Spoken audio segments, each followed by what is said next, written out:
Good morning, everyone. Welcome to the 78th Full Council meeting of the Presidential Advisory Council on HIV and AIDS. The 78th Full Council meeting is held today in the beautiful city of Charleston, West Virginia. I am John Sapero, co-chair of PACHA's Ending the HIV Epidemic Subcommittee, and it is my honor to co-chair today's meeting alongside my esteemed colleague, Dr. Ada Stewart, also a dedicated member of PACHA. Regrettably, our fearless leader, Marlene McNeese, is not able to join us today. However, we are committed to carrying forward her unwavering dedication and spirit. Rest assured, we will do everything in our power to make her proud in her absence.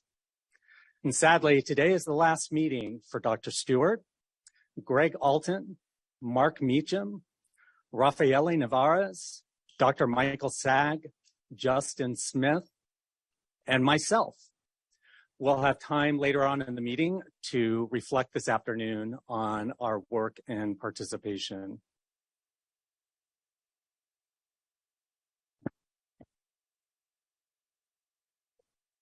But as you look around the table, you will notice some new faces, and this is so exciting. We kindly welcome our colleagues who will become members shortly. I would like to acknowledge A. Tony Young, such a remarkable individual. She's the esteemed founder and executive director of Community Education Group. Ms. Young spoke at our PACHA meeting in March 2023, where she participated in a panel dedicated to addressing the critical issues of the endemics of substance misuse and HIV. It was there that she highlighted the needs of rural Appalachia and truly inspired PACHA to convene this meeting at this time in this place. Thank you, Tony Young.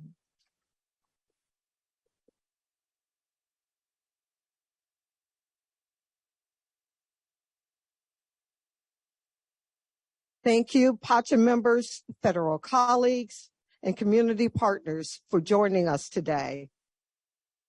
As we gather here in Appalachia, it's important to remember that HIV does not discriminate based on geographic location, and addressing the virus impact in rural and underserved areas is a critical aspect of PACHA's efforts. I would turn the floor to John now. Thank you so much. We are eager to get started and to hear the many critical discussions that we will have throughout the day today. And as you can see, our agenda is quite packed. I want to thank the University of Charleston for allowing us to convene this critical meeting here today. And with that, I welcome Dr. Martin Roth, President of the University of Charleston, West Virginia. Well, thank you so much. Good morning, everybody. It's the University of Charleston's honor and pleasure to host the Presidential Advisory Council on HIV and AIDS. Healthcare is a very important part of what we do here at the University of Charleston. We have over 700 students enrolled in healthcare programs, including 300 who are studying to become registered nurses in our 2-year associate degree and our 4-year bachelor's degree program. We also offer programs in radiology, occupational therapy, physician assistant, pharmacy, with a new physical therapy program on the way, as well as a new degree we'll be launching next fall in mental health counseling. We invest in these types of programs because we know of the important needs to create a healthy and a caring environment here in Charleston, in West Virginia, in Appalachia, and throughout the country. We are also very highly embedded in our community. Our mission here at the university is to educate each and every student for 3 things: a life of productive work, enlightened living, and community involvement. This past Labor Day holiday, we embraced our community service pillar of our mission, and we contributed over 2,000 community service hours to the city of Charleston and the region. with all of our students, faculty, and staff participating in projects with partners throughout the region. We're also very conscious of our enlightened living pillar of our mission. And to us, enlightened living means that we're going to raise awareness and understanding of important contemporary issues that we all face. And through education, through dialogue, through service, we're all going to gain not only more understanding, but more comfort and more confidence in trying to make a positive impact on those contemporary issues in the places where we study, where we work, and where we live. So we focus on issues like social justice, substance use disorder, climate change, and so forth. And those are important to us as a community because we know that they're important to the communities that we're more broadly a part of. So I encourage you while you're here on our campus to walk around, see the investments that we've made in creating a robust and energizing learning environment for our students, creating the type of place where people are excited to get up every morning and come to work and help to transform the lives of the people that are going to be the future leaders of the places that are important to us and our families. See our new state-of-the-art virtual reality lab that all of our students studying anatomy and physiology have a chance to use. New high-fidelity mannequins that are helping our students learn how to provide great health care, anatomage tables, and so forth. So walk around. You're welcome to explore. And this is a busy week for us. We have our board meetings coming up, as well as homecoming and family weekends. You'll see a lot of activities on campus, and I regret that I won't be able to stay with you throughout the day, but I know some of our faculty and our students will be coming in and out and taking advantage of this great opportunity. So thanks for spending time with us today, and best wishes for a very productive meeting. Thank you.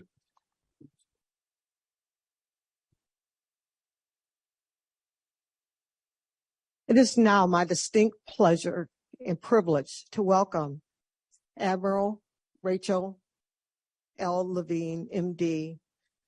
Admiral Levine serves as the 17th Assistant Secretary for Health for the United States at the Department of Health and Human Services and the head of the United States Public Health Service Commission Corps.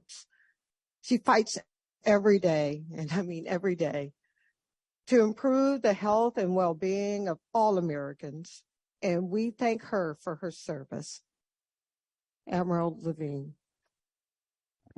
Hello, Admiral Levine will be joining us shortly in just a moment. Perhaps we could go through, or at least start the roll call really quickly? Or No, we'll do the roll call once Admiral Levine does her introductory remarks and we swear in our new members. Okay. And then I can do the roll call, which I'm really excited to do. Which is a great thing. We're actually running a few minutes ahead of the agenda.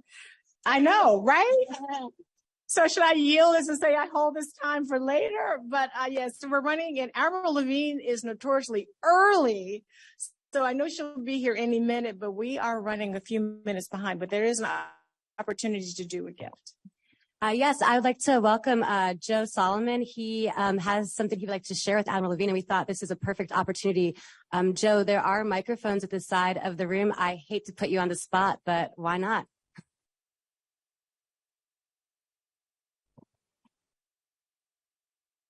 Thanks. Thank you so much. My name is Joe Solomon, and I worked with Iris Sedikman on the first ever Appalachian-wide Save a Life Day, which was just last Thursday, which all 13 states in Appalachia worked all together to give out tens of thousands of naloxone kits. We're still tallying.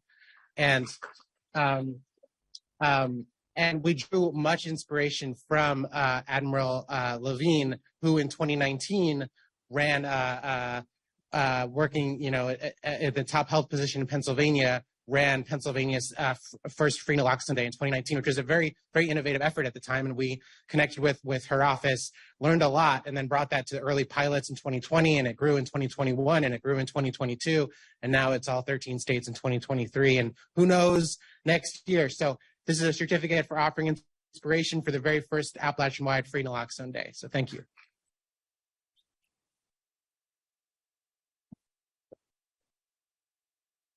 Thank you so much. And that was so inspirational that I may ask you to do it again because I really think she would love to hear you say that to her. So this was kind of like a dry run and you did a fabulous job. But I really do think she would love to hear those remarks. I will say, as we're waiting, I'm going to have John and Dr. Stewart kind of reflect. Several years ago, PACHA started this thing called PACHA-to-the-People. And I think it's important because serving as the designated official for PACHA, we were constantly meeting in Washington, D.C., and we would hear from fabulous partners, and we would bring in speakers. But I kept saying, why do we have to meet in Washington, D.C. all of the time? Why not take the meetings to communities, hear from people in communities, go into communities and get a different perspective, and hear from some new partners that may not have, one, the resources to travel to Washington, D.C. for meetings or the time. And so started what was called PACHA-to-the-People. So I'm extremely proud of that. So again, we have been to cities in Jackson, Mississippi, and had a PACHA-to-the-People. We went to Miami, Florida. We've been to Los Angeles. We've been to Phoenix. We go to DC too. We go back to DC, but we do that so that we can intentionally listen to community voices. So our PACHA members and our federal colleagues come in a day early and we do site visits, and that's intentional. We work with community leaders and say, hey, we want to go into communities and go to different organizations, hear from different people, see the resources, see the services, hear about the challenges firsthand from the people that are doing the work every day that don't have time to step away and come to necessarily a federal advisory committee. So that's an important part of our work. And so as we kind of use this time wisely, I'm going to have John and Dr. Stewart kind of reflect on that because it was impactful. That PACHA-to-the-People was, and it was, I mean, we were 8 and 6 all day, seeing 5 different sort of, if you will, community settings, talking to people, as they say, I've heard people say boots on the ground. I say heels on the ground, whatever it is, but in communities, boots and heels on the ground.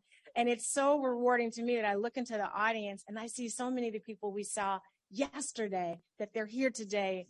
So we really appreciate your continued commitment. We want to hear your story. So with that, I am going to turn it over to John and Dr. Stewart. And as soon as Admiral Levine is, okay, well, there you go. Admiral Levine is on. Awesome. So good morning. And I will turn it back over to our co-chairs for the day.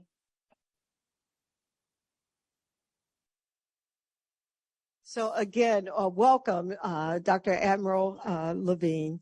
Thank you so much. You missed the wonderful introduction, and it is my distinct privilege and pleasure to introduce you today. Well, thank you so much for that, for the introduction that I missed. So I appreciate it. Greeting council members, esteemed federal colleagues, and valued community partners from Charleston, West Virginia, the Appalachia region, and across our great nation. It really brings me great pleasure to extend a very warm welcome to the 78th full council meeting of the Presidential Advisory Council on HIV/AIDS. Now, I have heard that regrettably PACHA co-chair Marlene McNeese is unable to join today, but I want to express my profound gratitude for her steadfast leadership and strategic vision, which have been invaluable to PACHA's mission. And Dr. Stewart and John Saperos, thank you for co-chairing this important meeting in her absence.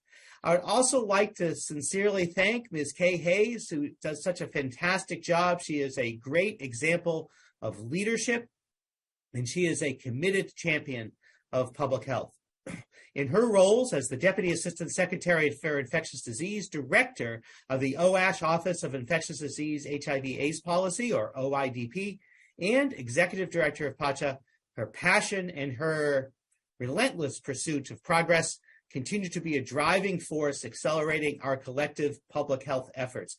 I myself had at some point have been called relentless, and I've always taken it as a significant compliment.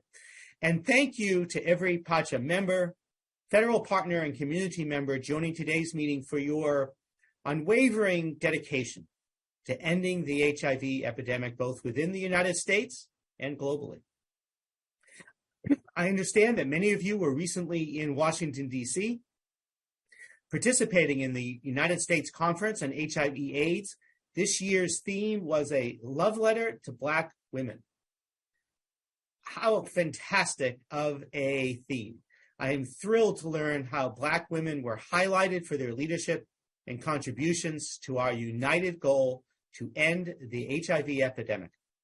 The theme both recognized the tremendous contributions of Black women to our nation's response to HIV, and it was also a call to action to better address the disproportionate impact of HIV among Black women. The conference's theme also underscored the importance of the Biden-Harris administration's focus on health equity and our Secretary Becerra's relentless pursuit of health equity. Our commitment to health equity is foundational to everything that we do at OASH, the Office of the Assistant Secretary for Health, at HHS, and the National HIV/AIDS Strategy. You were talking about PACHA-to-the-People. Well, when PACHA convened in Phoenix in June, ending the HIV epidemic among American Indian Alaska Native communities and in Arizona was discussed. One of the issues raised was the concern about the large and escalating numbers of syphilis and congenital syphilis cases being seen by HIV providers serving American Indian Alaska Native patients and in jurisdictions across the country. I appreciate the Council's swift and responsive action during that meeting in passing a resolution recommending urgent action to address the syphilis endemic, lending your voices to others, including ASTO and our state health officials, who have also shared similar concerns with us. And we are responding. So we are working across HHS and across the administration in a coordinated effort to be looking at the data and the surveillance regarding syphilis and congenital syphilis, to be looking at testing options and to increase testing, looking at treatment options, and prevention, of course. So I'm sure that can be discussed by Kay further in the meeting. Today, I am really thrilled that PACHA is convening in Charleston, West Virginia, to focus on ending the HIV epidemic in West Virginia, in Appalachia, and really across 223 counties in Appalachia, across 13 states. And that includes Pennsylvania. One of those 13 states is Pennsylvania. So as you know, I served as Pennsylvania's Physician General and then as Pennsylvania's Secretary of Health. 57 of the Keystone States counties are part of Appalachia. So I'm familiar with many of the region's health concerns and particularly the health disparities in the region. During my tenure, I worked to address Pennsylvania's opioid crisis, improve maternal health, immunization rates, and to work on enhancing infectious disease prevention, diagnosis, and treatment, including that of HIV. I know from personal experience that dedicating attention and efforts in this region is absolutely critical for ending the HIV epidemic. The region faces specific challenges and specific vulnerabilities that required specific and tailored interventions. At the very same time, it boasts many strengths and many assets that can be engaged in those tailored interventions. By addressing the social, economic, and healthcare disparities in Appalachia, we will be able to reduce HIV transmission, increase the proportion of people with HIV who know their status, improve access to HIV prevention and treatment services that people need, and achieve better health outcomes. So this is absolutely key to our work towards truly ending the HIV epidemic in those counties, in the region, nationally, and globally. So thank you for the thoughtful conversations that you are having and you will have over the next 2 days on these issues. Now, before I sign off, I have a few announcements that are rather bittersweet. Today is the last meeting for 7 of our PACHA members who have provided outstanding insight and advice to the administration over the past 4 years. So thank you to Greg Alton, Mark Meacham, Rafael Navarez, Dr. Michael Sag, John Sapiro, Justin Smith, and Dr. Ada Stewart. Thank you. For those of you I just mentioned, please stand in front of the room right by Kate. You'll have all I can do is see myself so I can't see the meeting. So you'll have to let me know, Kay, when they're there. Thank you, Admiral Levine. So as we get ready to these are certificates? Yes, these are for our members that are leaving. All right, Admiral Levine, our members that are leaving are standing, and Great. we are presenting the certificates to them. Okay, great. Well, with deep gratitude and profound appreciation, we bid you farewell to PACHA. On behalf of the United States Department of Health and Human Services, please accept these certificates and letters of appreciation that Kay and the staff are giving you for your service. And thank you for your unwavering commitment to HHS, PACHA, and the HIV community. Thank you. Let me know, Kay, when I should proceed.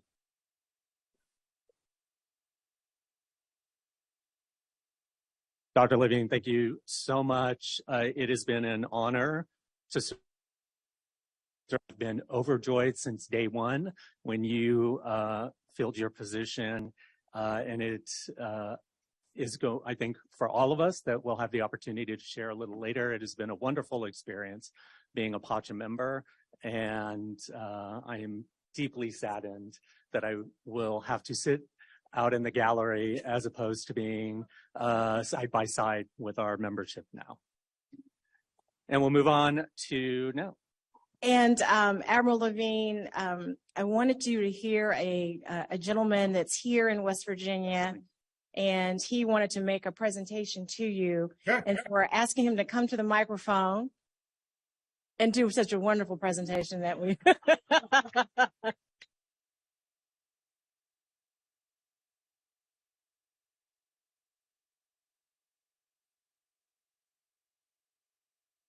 Admiral Levine, my name is Joe Solomon, and I'm a city councilor here in Charleston, and I also work very closely with a group named SOAR West Virginia, and work very closely with Iris Dickman to coordinate the first ever Appalachian-wide Save a Life Day this past Thursday, where all 13 Appalachian states, including, of course, Pennsylvania and West Virginia, joined together for the first time to give out naloxone with every bit of creativity and spirit and gumption that we could.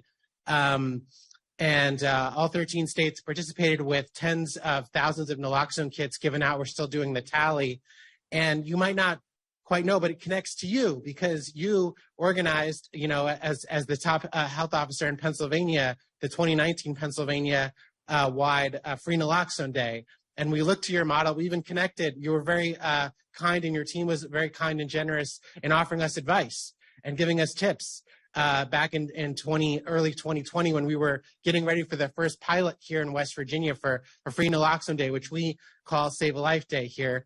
But they're synonyms, And in 2020, it was 2 counties in West Virginia that gave it a try following your lead. And the next year, 2021, it was 17 counties here in West Virginia. The next year, 2022, just a year ago, it was all 55 West Virginia counties. And then we wanted to really give back and support, all up and down Appalachia. And it was just a beautiful sight. There's over 300 press articles, and people have all kinds of very moving stories, including a couple 4-leaf clovers, which are same-day saves, where someone gave out naloxone on Save Life Day and someone's life was saved later that day. We've heard a couple of those, and we know there'll be many more. And so we have this certificate for you, Admiral Dr. Rachel Levine, for offering inspiration to the very first Appalachian-wide Free Naloxone Day, and here's hopefully to more and bigger. So thank you very much for being a lodestar inspiration. Well, thank you very much. That means so much to me. Of course, I've been a champion of naloxone for many years now, and it's just great to see what you're doing. And thank you for the certificate and for your very kind comments. Appreciate you. Thank you.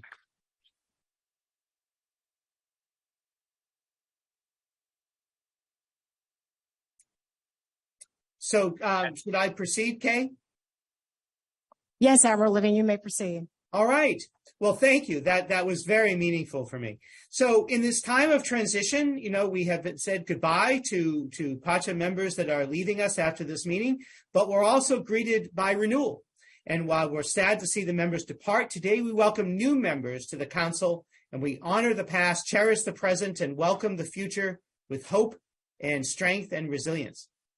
Before I conduct the oath of office for our new members, I do want to announce that HHS is accepting applications to serve on PACHA from now until Friday, January 5th, 2024. Information on how to apply can be found on About PACHA on the page on HIV.gov. So it is my pleasure to welcome and administer the oath of office to the following new members of the Presidential Advisory Council on HIV/AIDS. And please join or stand or however you want to organize it, Kay, and just have them stand. Yes, if those persons will please come to the front and stand so Great. Thank you. Levine can administer the oath. So I'm going to announce your names: Philip Chan, Mackenzie Copley, Paul Kawata, Duvia Lozano, Tiomi Luckett, Jesse Milan, Deandra Moore, Natalie Sanchez, Patrick Sullivan, Jeff Taylor, Marvell Terry, Hansel Tukes, Carol Treston, and Dafina Ward. Please let me know when they're ready, Kay.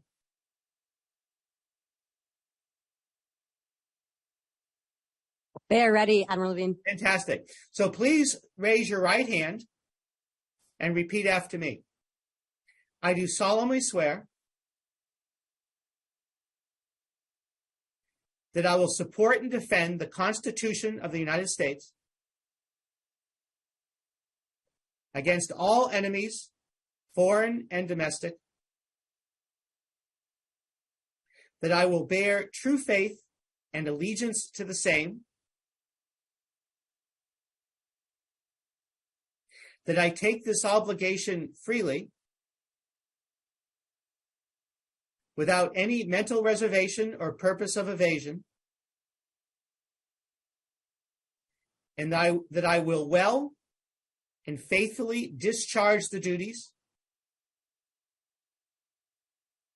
of the office on which I am about to enter. So help me God.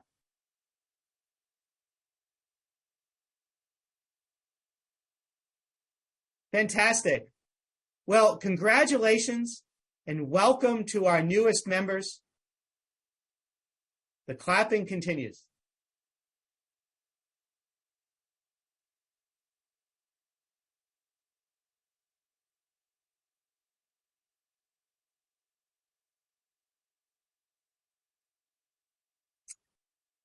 Fantastic. Well, congratulations. Welcome to our newest members. I look forward to your counsel and to your wisdom. So in closing, thank you for the opportunity to meet with you today. Best wishes for a great and productive meeting. And most importantly, thank you for the work that you do every day to help us end the HIV epidemic. Thank you, Kay. Thank you so much, Admiral Levine.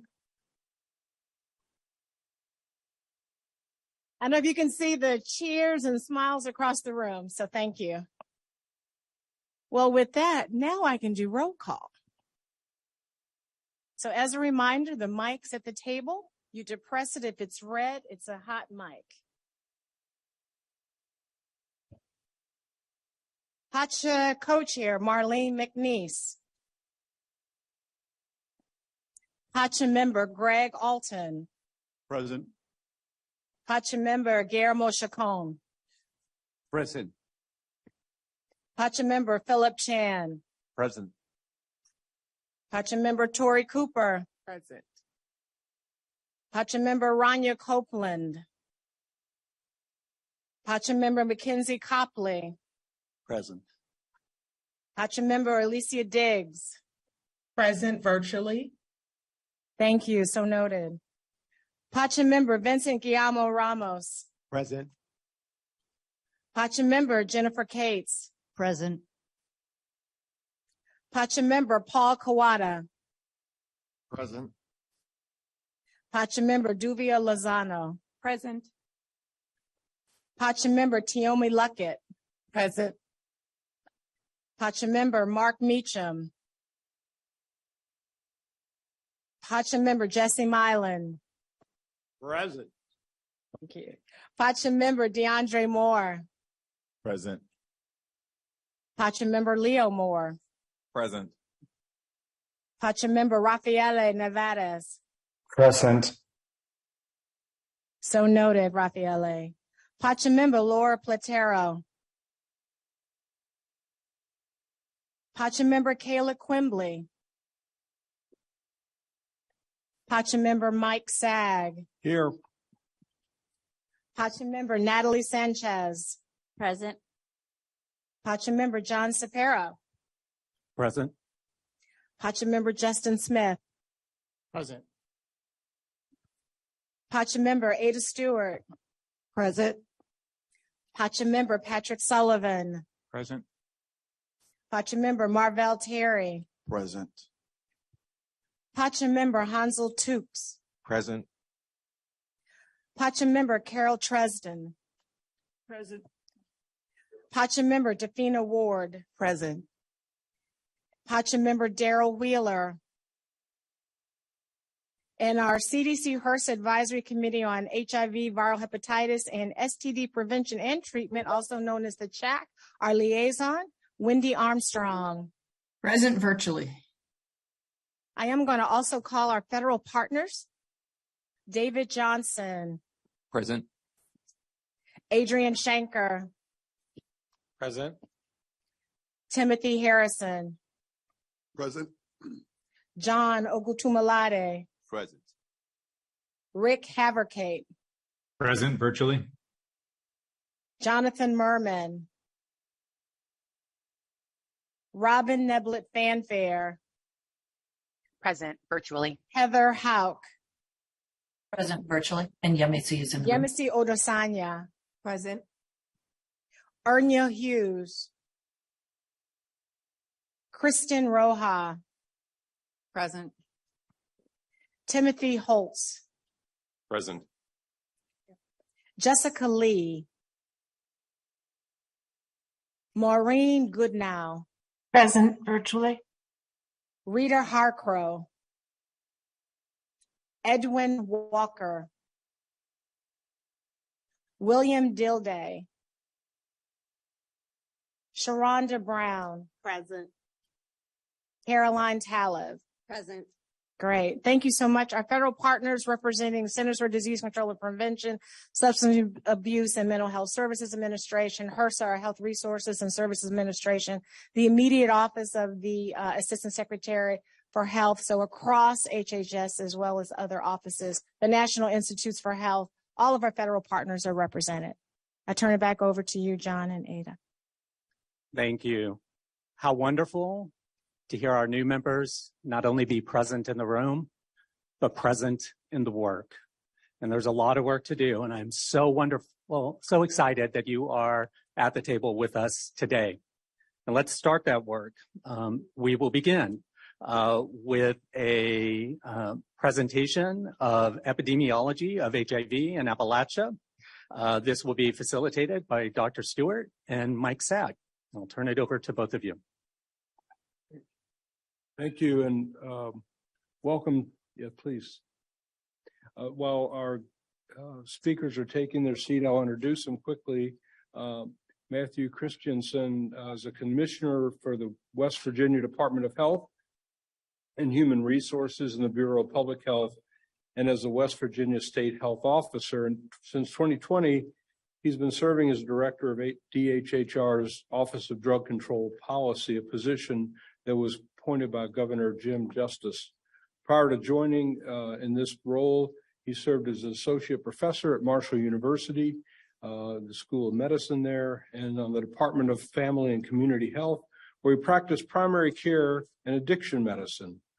Dr. Christensen is passionate about primary care and public health. He's lectured in multiple states on primary care and addiction issues. So welcome. And then Dr. Michael Kilkenny is CEO and Health Officer for the Cabell Huntington Health Department and serving as Cabell County in the city of Huntington, West Virginia. He received his medical degree from Marshall University School of Medicine, holds master's degree in community health from Marshall, board certified in family practice. He's worked in academic, hospital, and private practice settings. He was instrumental in the development of West Virginia's first local health-sponsored harm reduction syringe exchange program in 2015 and directed the local public health response to a large 2019 HIV outbreak among people who inject drugs in his jurisdiction. He has served on several advisory panels for the West Virginia Bureau of Public Health, as well as the Governor's Advisory Council on Substance Abuse Prevention and Treatment. Dr. Kilkenny also serves as the president-elect of the Board of Directors of the National Associations of City and County Health Officials. Welcome to both of you. I have to say, after that introduction, we are Marshall, it sounds like, right? Glad you're here. I'm not sure who's starting off, but we're going to divide this up with a brief presentations from our speakers, and then we'll have an open discussion for the remaining time. Well, thank you for having us. It's quite an honor to be here, and want to welcome everyone to the great state of West Virginia. We're incredibly proud of our wonderful state, of our natural beauty, of our people, and appreciate the attention that you all bring to this critical issue for our state and for public health here in the great state of West Virginia.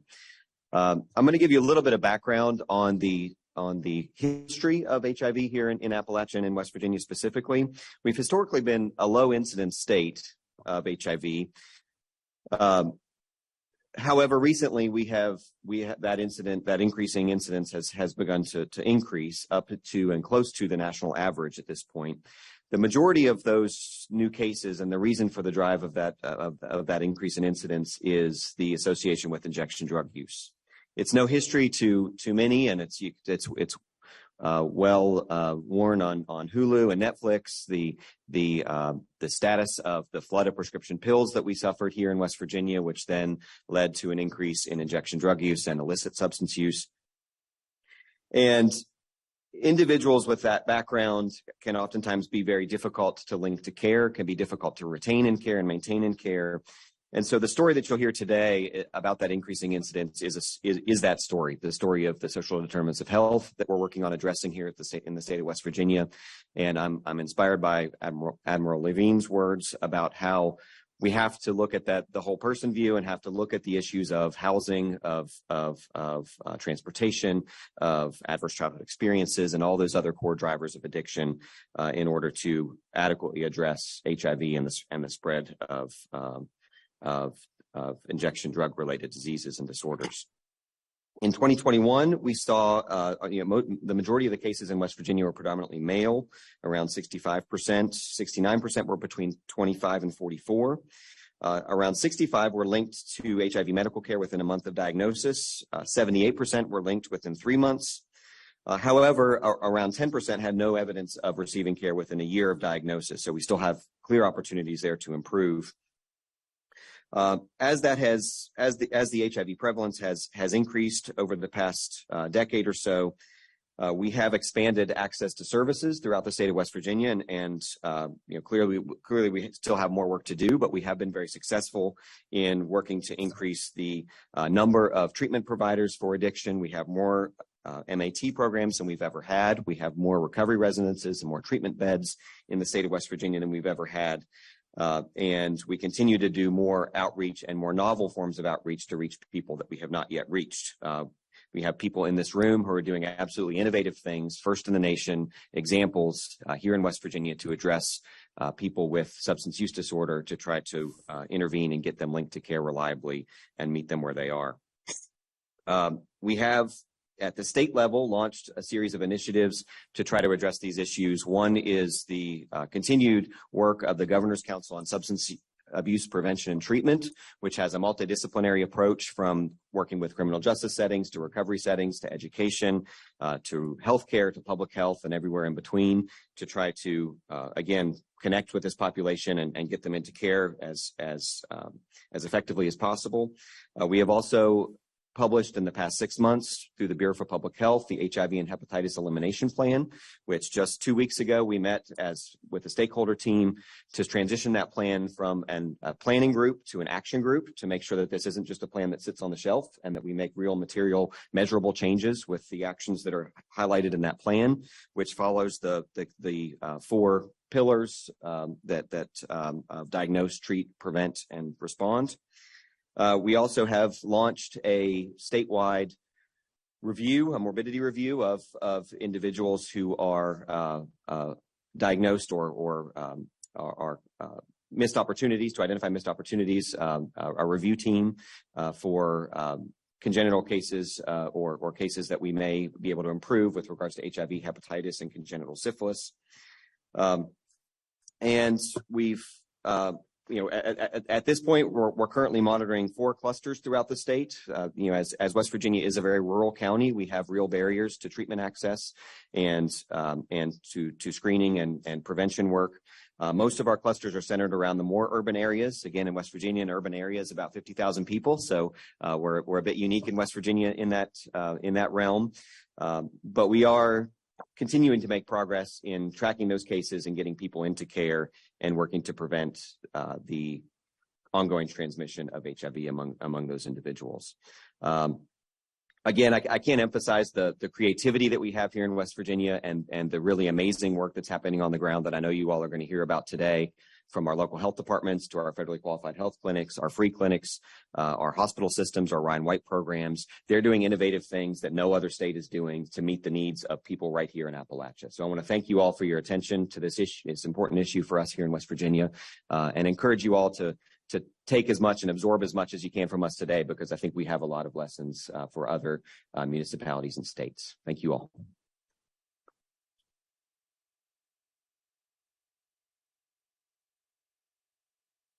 Hi, thanks for inviting me. I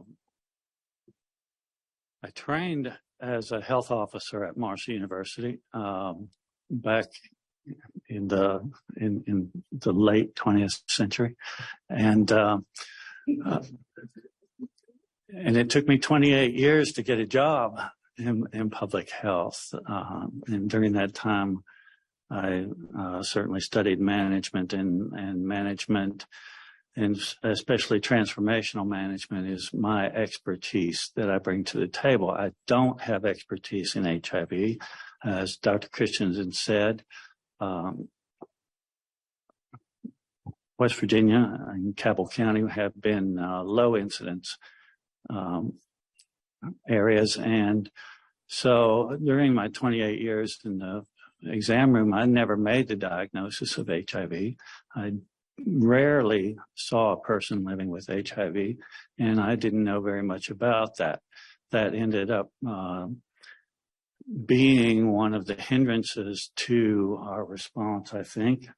And we recognized immediately when we had an outbreak that we had a lack of knowledge on the ground. We brought in experts to help us with that. We called in an epi aide from CDC, and they sent a field officer who spent hours upon hours upon hours educating me and working with us to establish all of the services that we needed to address HIV at the alarmingly increasing rates that we were seeing it. That outbreak began in 2018. We got first notice of it on the ground when our infectious disease specialists were seeing acute HIV in their hospital, and they told us that that is unheard of except during a large outbreak. So we notified the state health department that we were having these concerns voiced to us, and they took a look at the information, and by the winter of that year, we had a recognition of our outbreak. Immediately, we implemented the principles of the 4 pillars of the end HIV strategy, and we did so fairly robustly based on previous planning. We are a river community just about 250 miles from Scott County, Indiana. Scott County's outbreak occurred in 2015, if I'm remembering correctly. And that was described in MMWR. We took notice of that. We realized that we had an injection drug problem, that we were at risk, and we put some programs in place.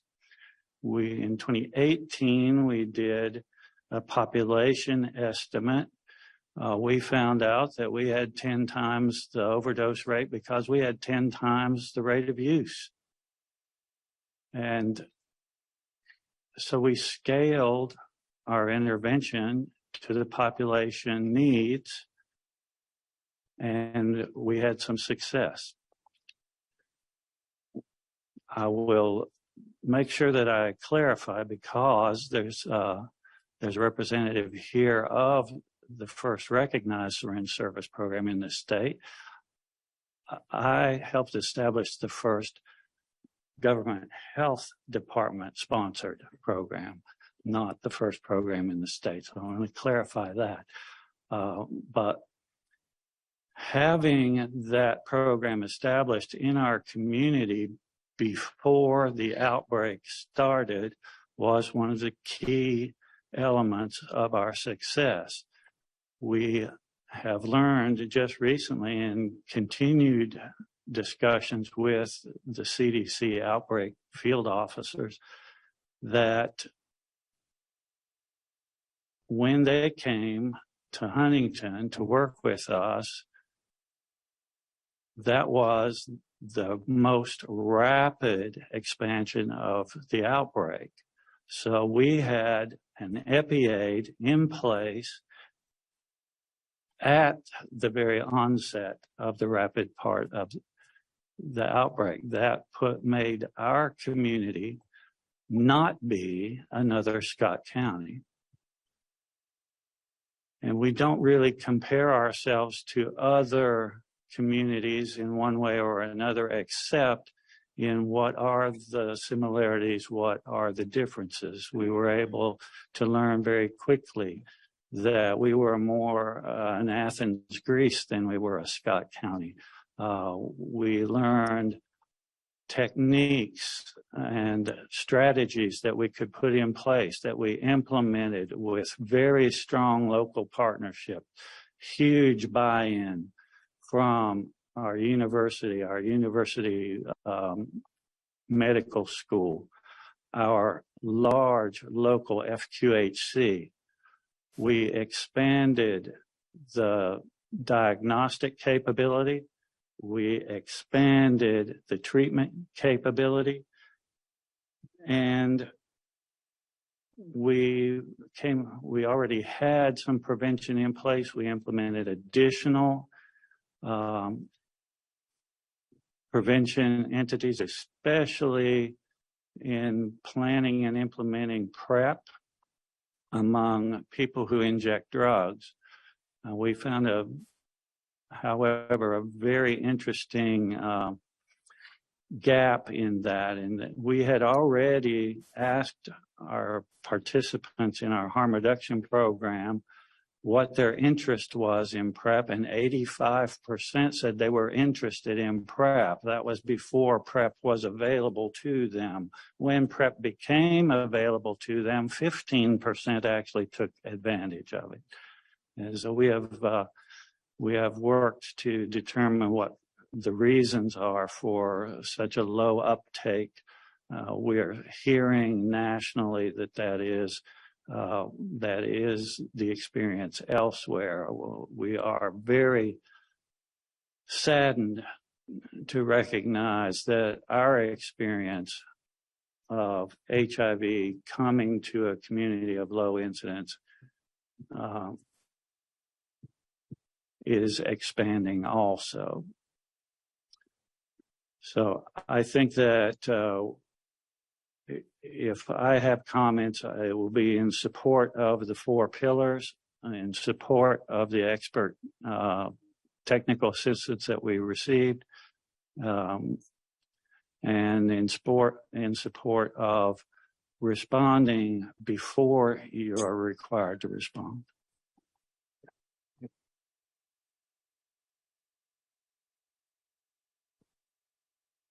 So we're going to be a little bit like Bruce Springsteen in Miami, Steve Van Zandt, and share a microphone.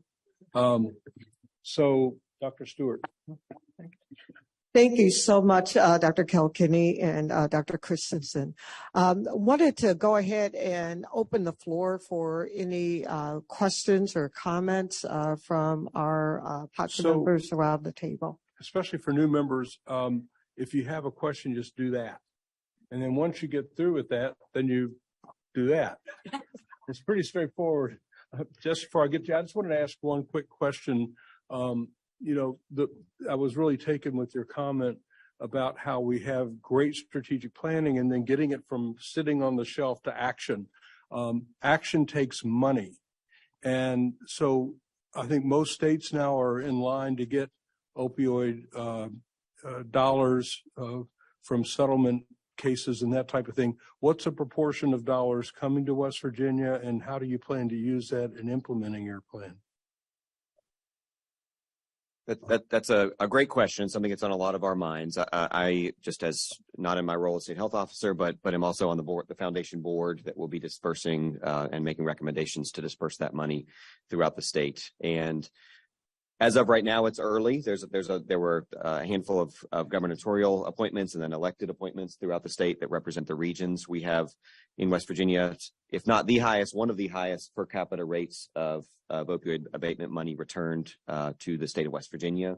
We were hit disproportionately by the opioid epidemic. We were targeted based on the number of prescription pills that came into our state. And so we do have a significant amount of resources there. It's too early to say how that process is going to play out. That foundation board right now is being set up, and we're developing that capacity as we speak. So, at the end of the day, if I have any say in it, this money will go towards making sure that we're addressing the core of the problem, which is addiction and substance use, and that we are putting in evidence-based interventions to not just fill past budget gaps or address historical issues, but prevent these issues and these budget issues from happening in the future by putting in evidence-based programs to reduce substance use and by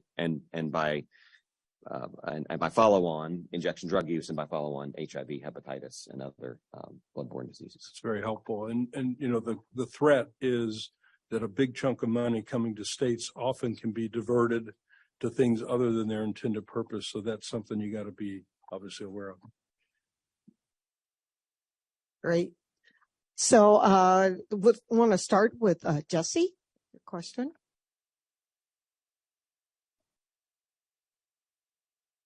Thank you. Thank you so much, Dr. Christensen and Dr. Kilkenny. I'm Jesse Mylan. I'm the president and CEO at AIDS United and a new member of PACHA and a person living with HIV. And I want to applaud you so much for being so forward thinking in addressing particularly the intersection of the opioid epidemic and HIV in West Virginia. So thank you so much for your work. My question is twofold. First, West Virginia is not an ending the HIV epidemic jurisdiction. And I'm wondering, what was West Virginia's response to not being included on that list? And second, what is the nature of your relationship with your federal partners for supporting what is needed in West Virginia, both from SAMHSA and from CDC, and of course from Ryan White and HRSA? But also I'm interested in what is your relationship and the messages that you're sending to your legislative partners in both the House and the Senate for what is needed for West Virginia and what you would like to see with the response for the nation for you and your colleagues. Yeah, I'm who are, trying to state health sort officers. through. So first, thank you again. And a number of being intersections. in What I EHC jurisdiction, think what does that what mean? I would like to do. What are the where I messages can and what are be you hearing useful, back from your federal partners, both in where the their administration needs and in the and legislature? what kind of relationships would be Thank you. Yeah, thank you for that best question. move forward? I believe that decision happened before. I'm relatively new to the position, so forgive my ignorance on the process that led us to not being included in that. I would advocate that we need as much as, especially with the increase in incidents that we've had, we need as much support from the federal government as possible to address this issue, and funding around that to make sure that we can dig in and deploy those resources effectively. We have had great partnerships with the CDC up until this point, and SAMHSA and HRSA with regards to planning and technical assistance and funding for many of the positions that we use within the Bureau for Public Health in our HIV and hepatitis unit. And they've been incredibly responsive up to this point and really have been good partners. But the need for more resources is there. It's very clear, especially with an increasing incidence of in the state of West Virginia, that the numbers don't lie there. Thank you. And messages you're sending to or receiving from your federal partners in Congress? So we haven't had any direct communication with them since I've been in this position in the past 8 months or so around this issue, but definitely something we'll check in, and I'll check in with the team and see what our past communications has been there. Yeah, I can add comment to that. Certainly, we were told that we had the second largest rise above baseline among U.S. outbreaks, second only to Scott County. So on that side, we were surprised that we were not included in the funding for the end of HIV. But we came to realize that our number of cases is still very small in compared to other areas. So we're certainly understanding of the greater need for to serve greater numbers. We're also very aware that after our public health funding increased to adequate levels during COVID, what we would be able to do if we were adequately funded for this catastrophic illness. And so I think that our message that we have not passed on recently, but you've reminded me, is that we are aligned with the national strategies. We have informed the national strategies. We are prepared. We have the infrastructure. We have the will. We have the way. So when our name is called, we will be there.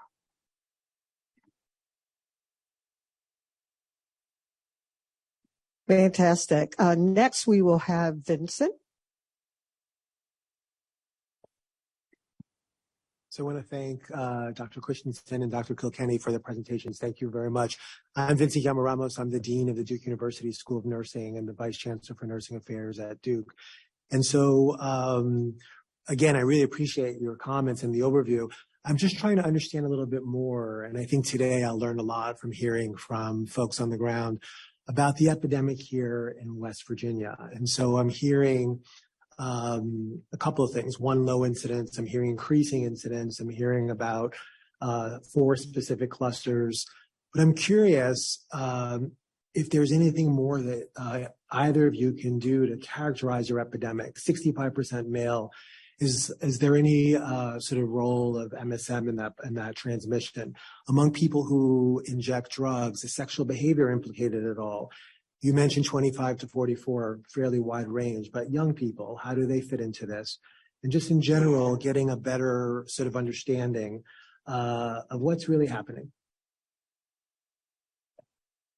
Sure, I can take that from the state level, and then we'll hand it off to Dr. Kilkenny for the Cabell County understanding there. So the question about with the 64% male and whether there is sexual activity or men who had sex with men involvement there, the answer is yes. One of our clusters is not related to injection drug use, and the other 3 are the 3 bigger ones are, and so that is always part of the equation and part of the question about. So that is an important consideration of ours. When we started to see the rise in the incidence, that corresponded with the increase in injection drug use that we saw above and beyond the baseline that previously low incidence before that period. Many of the individuals in West Virginia that are impacted and account for that increasing incidence are individuals that are very difficult to reach. And so they're individuals that are living with substance use disorder, that may be unhoused, that may be intermittently in and out of addiction care. And when they're in and out of addiction care, it's much more difficult to keep them compliant or to encourage that compliance with the HIV medication as well, or PrEP, or whatever it may be. And so that difficulty really underlies much of the struggle that we hear from many of our partners, and that Dr. Kilkenny could speak to from a firsthand perspective. When I was practicing addiction medicine, I had a handful of individuals that I cared for that if we could keep them on their medication-assisted treatment, we could keep them on their HIV medicine or on their PrEP if they were high risk and still using injection drugs. So those two things were tied at the hip. If we could keep one going, we could keep the other going and reduce the spread and reduce the individual risk. Other questions that you had? I know there are a few questions. Other specific issues? Okay, great. Hand it off to Dr. Kilkenny. Yeah, I can add context to the question. Our outbreak and the HIV that we're seeing is very different from that which is shown in the national statistics. We are dealing with primarily white, primarily injection drug use, and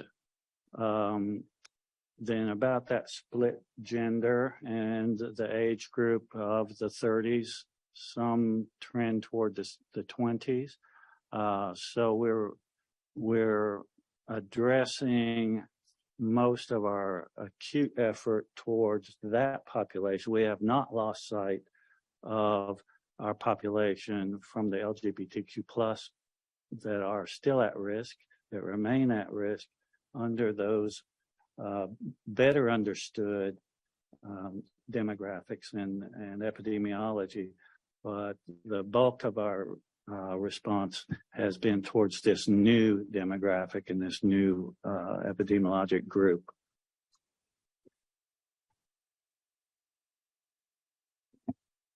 Next, we'll have Marva. Thank you, Dr. Stewart. Thank you to our panelists this morning. Thank you for the amazing presentation. Yesterday, we had an opportunity to visit 5 locations in this area: West Virginia Health Right, Community Education Group, Covenant House, Charleston Area Medical Center, and our amazing friends at the Healing House. In your presentation, there were phrases used as difficult to reach, or there is difficulty to reach individuals. And I wanted to say that I know that there are amazing individuals in this community who are reaching populations that you're speaking of. I think that work involves innovation and partnership. That work also involves meaningful involvement of those particular populations. But finally, we also have to acknowledge the medical mistrust and the distrust that exist in many of our communities. And our work has to be culturally responsible and sensitive. So I wanted to be very careful around the phrase difficult to reach. Thank you. Yeah, thank you for that comment.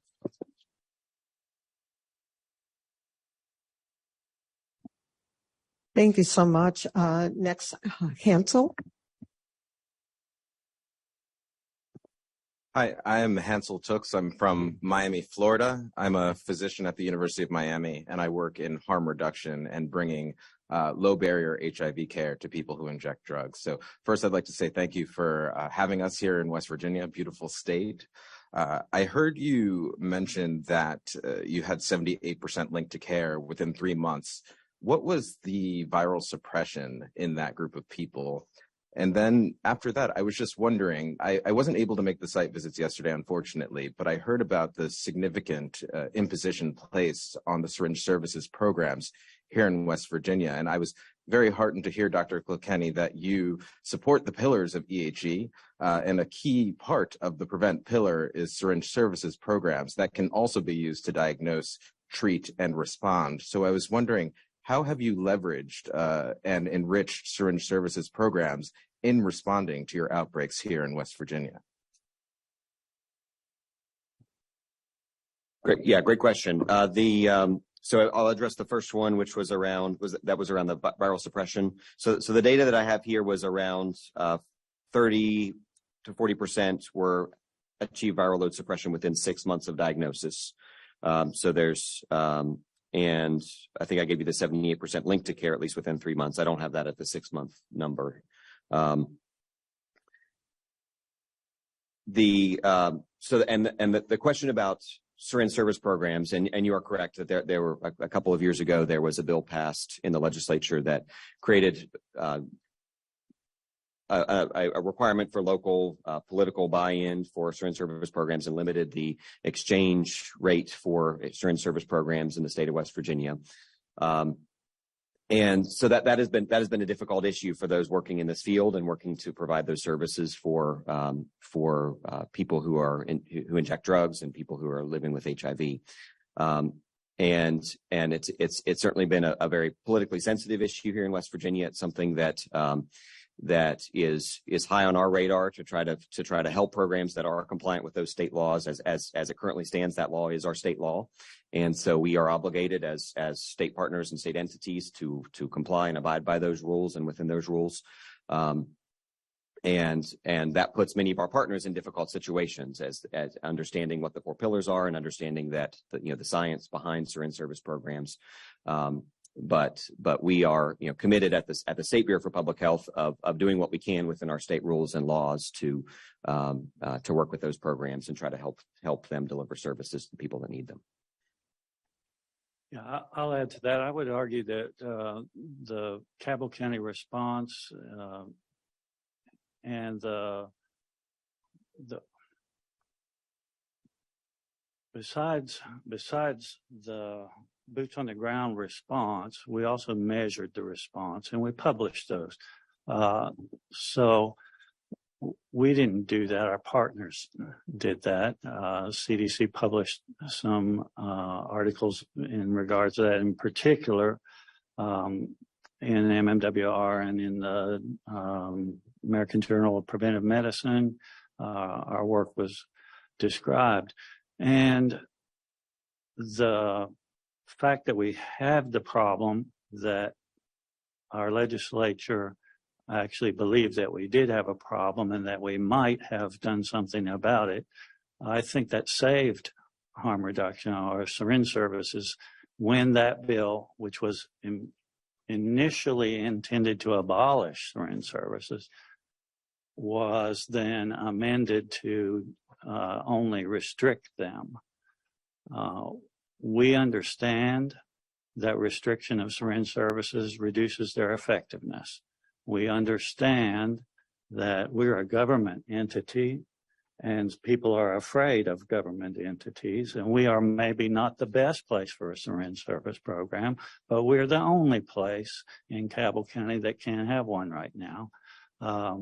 We understand that we have political opposition, and we understand that the political winds change, and we're very patient people. So we're hopeful. We are hopeful that we will, at one time, be able to offer best practices.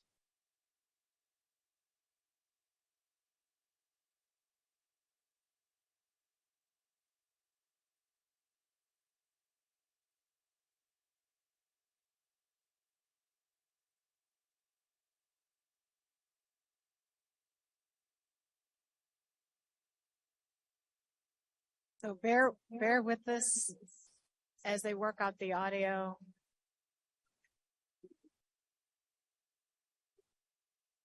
And the reverb.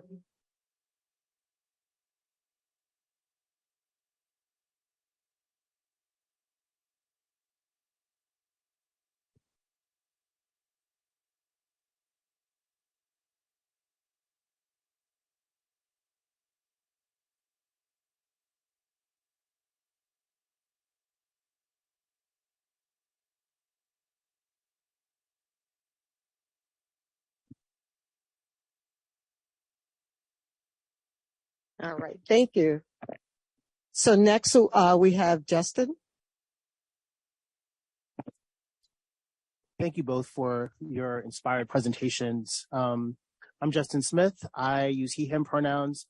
I serve as the director of the Campaign to End AIDS at Positive Impact Health Centers, which is an HIV service organization in Atlanta. And I'm also a doctoral student at the Harvard T.H. Chan School of Public Health. I have a comment and then a question. I wanted to build upon the comment that my brother Marvell offered, and just to offer a kind of concrete way to think about that in terms of how we move away from the language of hard to reach populations to hard to access systems, because that places the onus on us as the architects of the public health infrastructure to sort of locate the problem is in us, not within the communities that we're trying to serve. So I just wanted to offer that as a way to think about this as we move forward. My question for you all is, even though it looks like from the data that you presented that the epidemic here in West Virginia is more white than it is in other parts of the country, I'm just wondering how you think about issues of health equity within that type of a context. And I'm also curious to learn about what are some of the innovative ways that you've thought about addressing the pervasive space of stigma that still is attached to HIV here within West Virginia. Thank you. I can start with that one, and yeah, and appreciate your comments about the about making sure that systems work for people, because these are that's the whole point of the system, is that it has to reach the people that it needs to reach, and so certainly appreciate those comments. So when we think about the epidemiology of HIV here in West Virginia, as Dr. Kilkenny mentioned, it is predominantly white. However, minority populations and Black populations in particular are disproportionately affected on a per capita basis here in West Virginia. So it is important that we have those conversations, even though when we just look at the numbers grossly, that the majority are white. That we need to adapt our response and be cognizant of those differences in ways that we can reach populations that may be disproportionately affected. One thing that we have done here in West Virginia that I think is it's certainly not novel, but I do think that we have done it in a way that's responsive to our West Virginia culture and has worked to help dispel stigma, not only around living with HIV, but also around substance use disorder, is the use of people with lived experience and really looping them into the planning processes and making sure that we understand as policymakers that we don't have the answers, that we need to be asking people who are going through these systems and working through these systems. And one of the biggest anti-stigma things that we've done when I was the director of the Office of Drug Control Policy is move individuals with lived experience and with addiction into settings where there has traditionally been a lot of stigma. So moving peer recovery support specialists, for example, into emergency departments, has been one of the most transformational things that I've seen, because then you have someone right there working alongside you, helping you, but also is someone with that experience that makes that really helps you reach people and speak to people on their terms in a way that a busy emergency medicine physician wouldn't be able to do, doesn't have the skill set to do that.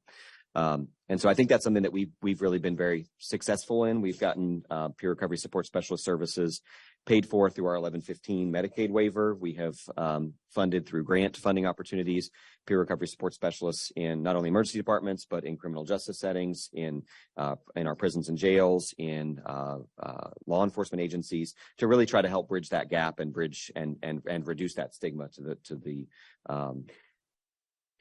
biggest extent possible. Thank you.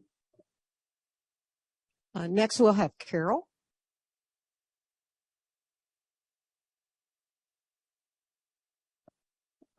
Thank you for that talk. And I also want to thank the folks who allowed us to visit their sites yesterday. I'll speak for myself. It really opened my eyes to a epidemic here that's similar, but also very different to the epidemics that we're used to in large urban settings. And so I really appreciate that, and also the folks yesterday. My name is Carol Treston. I'm a nurse, and I'm with the Association of Nurses in AIDS Care. And I have two questions. One is about the opioid settlement, and then the other is about PrEP. So first, this is an easy one. Well, this is a simple one. Do you have a sense of what kind of dollars will be coming in and when? So it will be just shy, likely, of $1 billion coming into the state. It will be over the course of 10 to 15 years, as I currently understand that it does not come in all at once. It will be phased in payments over time. And when do you expect that to start to show? Do you know? So I know that some money has already landed in accounts. As the foundation is being propped up, I don't know the amount at this point, but certainly millions. I just don't know. I don't know how many. Great. And then my second part question is about the PrEP information that you shared with us, which is heartbreaking. As a clinician, every new infection that in the era of PrEP is an infection that could have been avoided, right? But it's something that we're also seeing in other settings, right? That we're not reaching people who need PrEP with PrEP. And so I was wondering if you could comment a little bit more about that when you said 80% expressed an interest, but then only 15% actually received it. Is that due to we're not really getting out in the communities in ways that communities trust? Is it really what do you think, or what does the evidence show of why that big discrepancy is here in West Virginia? All right, I'm just going to tag on. I'm sitting here next to my direct superior in government.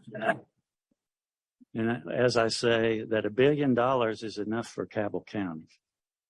It is not enough for West Virginia. So as we move into the opioid settlement money, we are still going to be underfunded.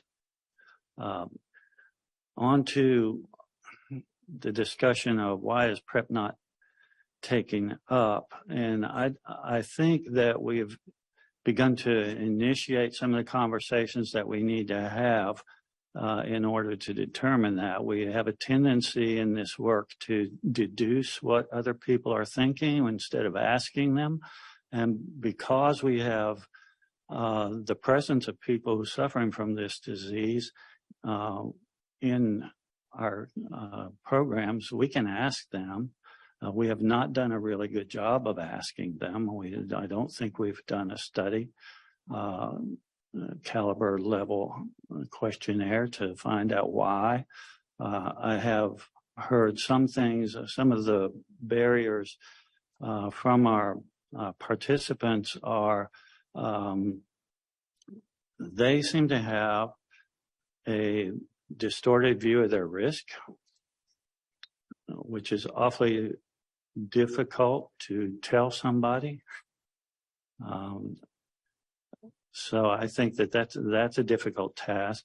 But we have people who frequently will say, I do not share my supplies, except except for my husband, except for my friends, except when I'm sick. Okay. They don't perceive themselves at risk to take PrEP. Then the PrEP availability that goes to healthcare trust, it goes to government trust, it goes to a lot of those issues. And then when we're talking about people with housing insecurity, they have severe property insecurity.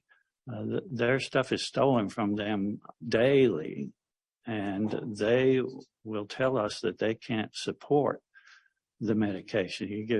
If I get a 90-day supply and it's stolen tomorrow, I've got nothing. Besides that, if they see that I have this medicine, they're going to say I have HIV, and they're going to beat me up, and that occurs. Those are issues that we have heard. They don't really, that's not enough to make a policy to correct it, but at least we're beginning to talk to the people that and find out from them what we need to do. Thank you. Kay, I wanted to ask your permission. I know it's time. We have 2 additional questions. Is it okay to I would say let's go on and get John and Leo, just make them really brief. Okay. And then Thank you. Yeah. Thank you for that permission. So next we'll have Leo and then we'll end with John. Thank you. Thank you. Thank you. Thank you for your comments this morning. I'm Leo Moore. I'm an internal medicine physician by training and work for the Los Angeles County Department of Public Health. So I was particularly struck by some of the data from the 2021 HIV outbreak through the CDC MMWR that was put out around HIV screening tests being performed at fewer than 1/3 of the healthcare encounters. And so I was wondering, Dr. Christensen, has there been a push at the state level regarding getting providers to do more HIV screening and starting patients on PrEP for whom it's indicated for? Yes, it's a key part of the HIV and hepatitis elimination plan. We have worked to create opt-out screening as opposed to the opt-in screening model in a variety of settings, including our criminal justice settings and others, to make sure that we can identify when people are positive and get them started. Thank you. And then finally, I would like to ask, what can PACHA do to help your work? What would your ask be of us as we move forward?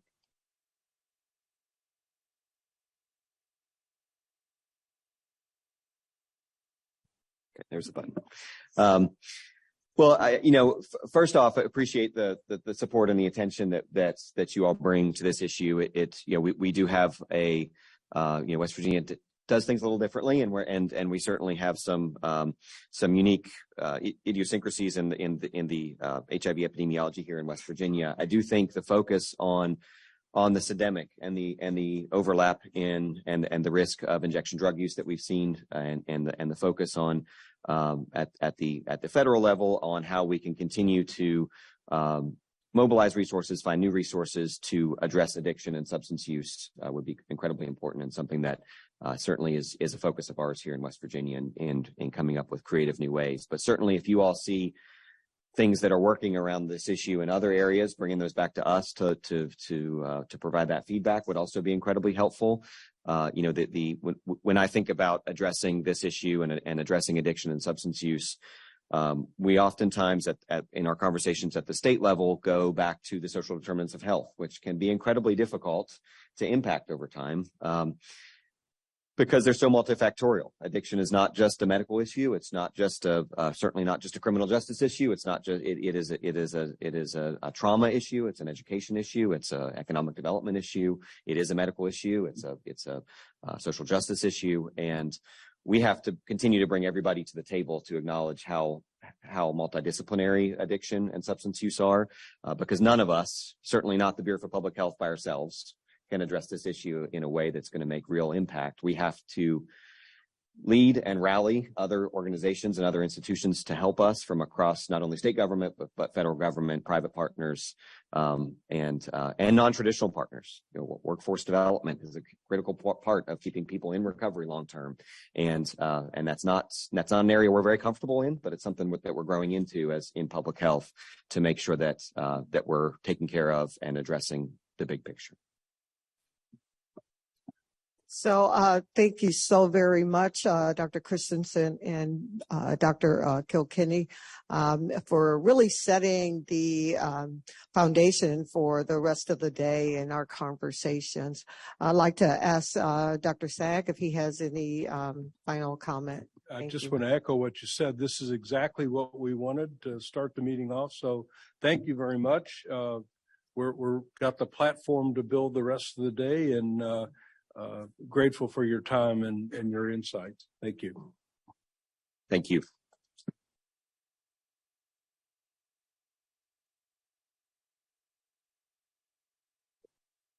Well, we've moved from 5 minutes ahead to 5 minutes behind, but we are still going to take a 10-minute break. So we will be back at 10:30. Just to let you know, if you do need to take a bio break, the men's rooms are to the left of the hallway. Women's rooms are to the right. Produced by the U.S. Department of Health and Human Services.